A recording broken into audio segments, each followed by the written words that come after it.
This is Question of the Week from BU Today.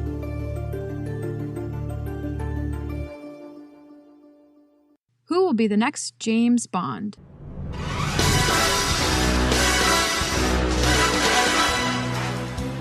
In this episode, BU Today staff writer Joel Brown talks to Harvey Young, Dean of the College of Fine Arts at BU, an expert on African American theater and a huge movie fan. Daniel Craig vowed to leave the role of iconic super spy 007 after the release of No Time to Die. Some men are coming to kill us. We're going to kill them first.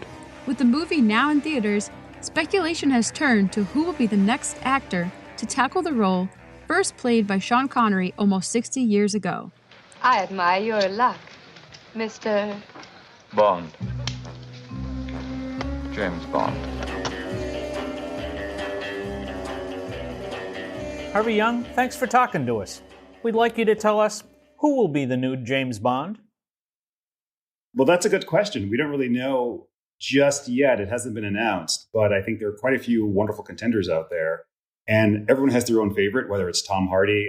My personal choice would be Riz Ahmed, who was in The Sound of Metal. And I think that he checks many boxes. I think we're ready for a non-white James Bond. I think he is a relative newcomer, for most audience members. So that's a surprise factor like Daniel Craig was. And, I also think that he's a powerhouse of an actor. So I would love to see him in that role. There's been a lot of talk about having the first not white Bond. And the name that most often comes up is Idris Elba. What about him? Well, I love Idris Elba. I think he's fantastic, from The Wire, through the Marvel movies and more. I think he's dynamic and amazing. But the catch with him is that your new Bond actor needs to be a person you want to see on screen in that active role for about 10 or 15 years. So if you think about Daniel Craig and his first film as Bond, he started that role 15 years ago. So you want to be able to have a person who can age into the role. And if you think, well, Sean Connery did it for a while. Sean Connery was gray, as Bond. Gray Sean Connery was 52 years old or 53 years old, and Idris Elba was 49. So you're talking about 15 years from now. I'm not sure if people are envisioning a 60-something-year-old Idris Elba, chasing down the bad guys. So I would love to have seen him in that role. Hugh Jackman would have been great as well, in other moments too. But I think that Idris is just too old. Any other names you've heard bandied about lately? Well, Tom Hardy seems to be a favorite among a lot of people. And he's in Venom currently, and he is a chameleon. He really dives into these roles, into the characters that he interprets. So I think he'd be a strong choice. That being said, what I like the most about Daniel Craig's choice was how unexpected he was. And I think that people often want to find someone somewhat recognizable in that active role and then say this person is Bond-ish or Bond-like. But if you go back to Pierce Brosnan, where people campaigned for years thinking that he'd be the perfect Bond, he really wasn't. So I'm hesitant to go for the known quantity, where there's already kind of the baggage of, is it Remington Steele you're watching or are you watching James Bond? And I'd rather go the Daniel Craig route of complete surprise and then let the person earn and inhabit and really embody that role. So let's ask the big question. Who was the best James Bond and who was the worst? Sean Connery, George Lazenby, Roger Moore, Timothy Dalton, Pierce Brosnan, Daniel Craig. Who was your favorite and who was not your favorite?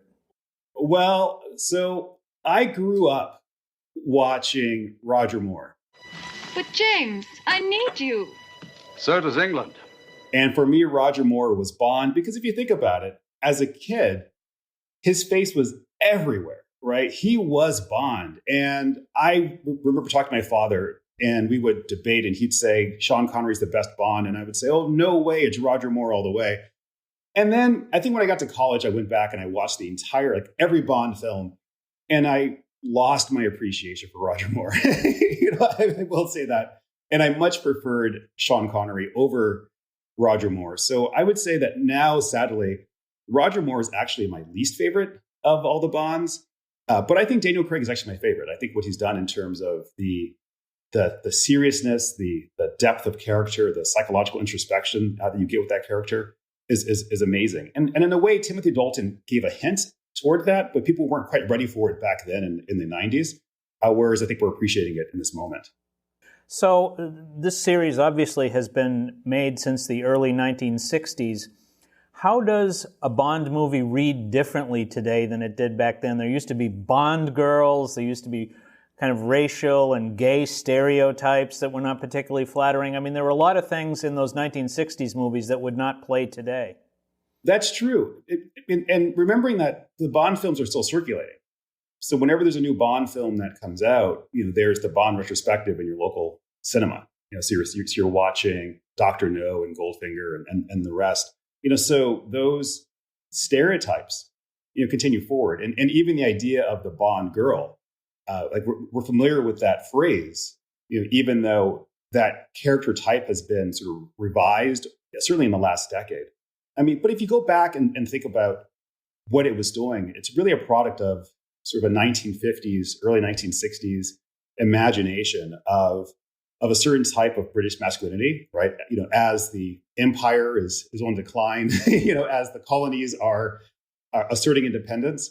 And it's this last sort of gasp of empowered white male English authority, right? Or British authority.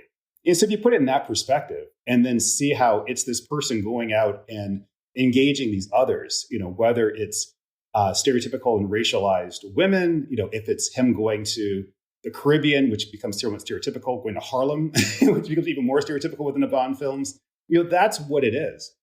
But I think, thankfully and wonderfully, the Bond franchise has quite consciously sought to revise and to undo that. So the role of Bond women in the films are much more authoritative. They drive the narrative much more with greater intent, let's put it that way, to the point where you're looking not as characters arm candy, but rather as active agents. So you're seeing more authoritative, more aggressive, more independent. Certainly, you have M with Judi Dench, when she played that role before she was replaced by Ralph Fiennes, as being a person in charge and command. And you didn't see that previously in the 1960s Bond. I will add that it was those first two Bond films had a woman as a screenwriter, and it wasn't necessary to insert a feminist perspective. It was actually to align the narrative more closely as an adapted screenplay with the work of Ian Fleming. Whereas I think what we're seeing now with this most recent Bond, it's actually an effort to correct the blind spots, in the mythology of Bond. So the other thing about Bond is that he is very much a mortal man with mortal vices and a handgun and a car. He is not a Marvel superhero with a cape and magical powers. Why do we still care about a mere mortal in the era of Marvel heroes?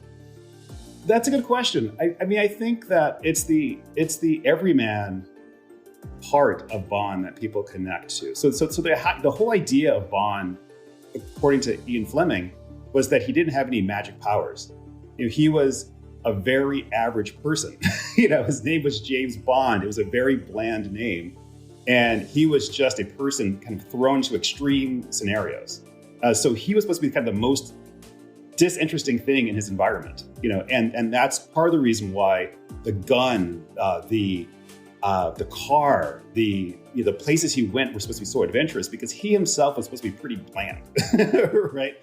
And what I think is that what allows people to see themselves in Bond is the fact that that character by design was supposed to be just the average person who's thrown into extreme circumstances, right? Later on, he became more superhero-esque, being able to do all these, fight scenes and elaborate choreography, within the fight battles. But that was the initial framing of it. But to go back to your question, I think people like the mortal. I think that's why Iron Man was so successful within the Marvel franchise, because he's a person who didn't have any powers inherently. He just kind of bought them, or Batman is so popular within the DC universe because he has no powers. But I do think that the fact that the average person can have these extraordinary adventures, that's what's so exciting. And that's what connects Batman to Iron Man, certainly to James Bond. Can I get you something, sir? Vodka martini, shaken, not stirred. Thanks to Harvey Young for joining us on this episode of Question of the Week. Subscribe to Question of the Week wherever you listen to podcasts and never miss an episode. I'm Dana Ferrante. See you next week.